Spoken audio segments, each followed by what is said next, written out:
نحمده ونصلي ونسلم على رسوله الكريم أما بعد فأعوذ بالله من الشيطان اللعين الرجيم بسم الله الرحمن الرحيم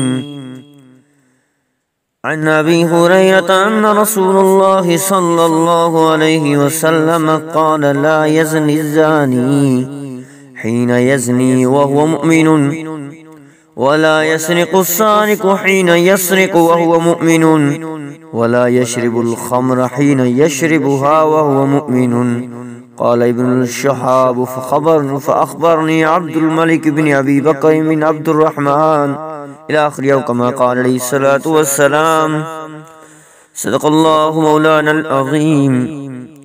عزیزان من میرے محترم سامعین مکرمین، آج میں ایمان کی نور کی برکات کے حوالے سے مختصر آپ کے سامنے میں درس رکھتا ہوں.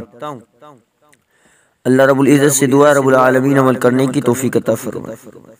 فرمایا حضرت ابو ہریرہ رضی اللہ عنہ سے روایت ہے کہ رسول اللہ صلی اللہ علیہ وسلم نے فرمایا کہ زنا کرنے والا شخص بحالت زنا مومن نہیں ہوتا، اور چور بھی بحالت چوری مومن نہیں ہوتا، اور اسی طرح جب کوئی شراب پیتا ہے تو اس حالت میں وہ مومن نہیں ہوتا. ایک روایت میں کہ حضرت ابو ہریرہ رضی اللہ تعالیٰ عنہ اتنا اور اضافہ کرتے ہیں کہ اور نہ لٹیرا اس وقت مومن ہوتا ہے جبکہ وہ ایسی بڑی لوٹ میں مشغول ہوتا ہے. لوگ بے بس ہو کر اسے نظریں اٹھا کر دیکھا کرے اور اس کا کچھ نہ بگاڑ سکیں. ایک اور طریق میں ہے کہ مگر توبہ کا دروازہ اس کے بعد بھی کھلا رہتا، یعنی کہ بحالت زانی زنا کے وقت مومن نہیں ہوتا، چوری کے وقت زنا مومن نہیں ہوتا، شرابی شراب پینے کے وقت مومن نہیں ہوتا، لیکن بحالت اس کے لیے توبہ کا دروازہ کھلا ہے، توبہ کر سکتا.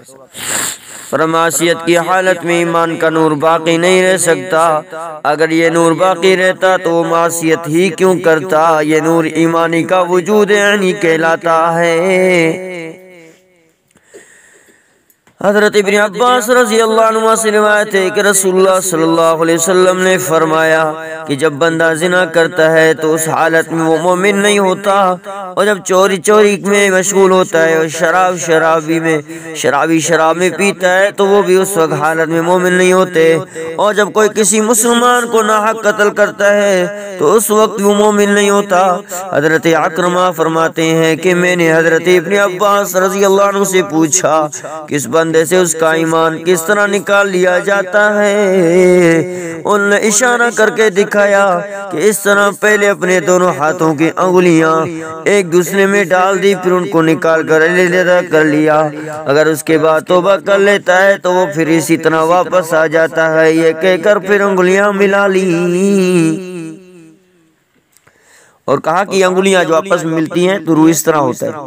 یہ اس کا ایمان دوسرے انگلیوں سے ایک انگلی کے نشانوں کو یعنی کہ ہاتھ کو نکال دیا، جیسے سمجھو اس کا ایمان ادھر سے نکل.